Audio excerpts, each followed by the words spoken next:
ఇప్పుడు మనకు కొత్త రాయి దొరికింది. అందుకే నేను ఇక్కడ రాళ్ల దాడికి పారిపోయినప్పుడు మరింత దగ్గర పక్కన కావడానికి చాలా రాయి ఉంది.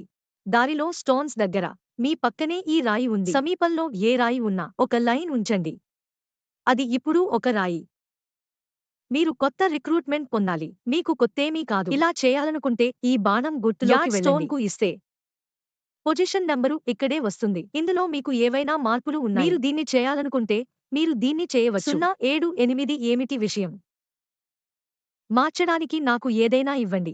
నోట్స్ కావాలంటే రాయొచ్చు. ఇంతకీ ఈ తమిళ ఇంగ్లీష్ ఇలా చాలా రాయొచ్చు. చూద్దాం. రాక్ రకం అనేది మీ వద్ద ఉంది. ఫిష్ పాయింట్ లేదా ఫిష్ పాయింట్. పాయింట్ని మార్క్ చేయడం ద్వారా ఇది చేయవచ్చు. దాన్ని కాపాడుకుందాం. అది నాకు ఇస్తే నువ్వు పొజిషన్లో ఉంటావు.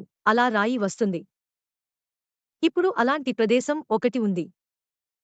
మీరు దానిని ఇలా నొక్కారు. అక్కడ ఉంటే కింద 2 బటన్లు ఉంటాయి. అదొక వింత రాయి. ఈ పొజిషన్లో చేసిన దాన్ని మీకు ఇచ్చి కాపాడుకుందాం. ఆ ప్రదేశంలో ఒక రాయి ఉంది.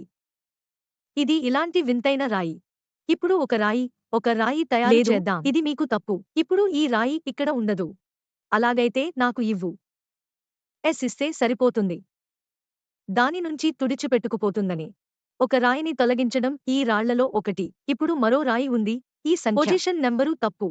అలాగైతే అది ఇస్తే సరిపోతుంది. నంబర్ ఇచ్చి సేవ్ చేయండి. రాయి మారింది మరియు అది కొత్త స్థితిలో ఉంది. రాలు ఇప్పుడు కూడా అలాగే ఉండబోతోంది. మీరు రాయిని కొట్టి పరిగెత్తారు. ఇంకా వెళ్లాల్సి ఉంది. ఈ రాయికి ఇస్తే మీరు దిక్సూచి మీద ఉన్నారు. ఆ రాయి నంబర్ విషయానికి వస్తే వెళ్ళడానికి దిక్సూచిపై ఎంత పరిగెత్తాలి? అదంతా దూరంగా ఉన్న మోడల్లే. ఇది పక్కన దిక్సూచి మోడల్. మీకు రోడ్ మోడల్ కావాలంటే మీకు రోడ్ వెళ్ళడానికి ఒక లైన్ ఉంది. మీరు ఈ లైన్పై రన్ చేయవచ్చు.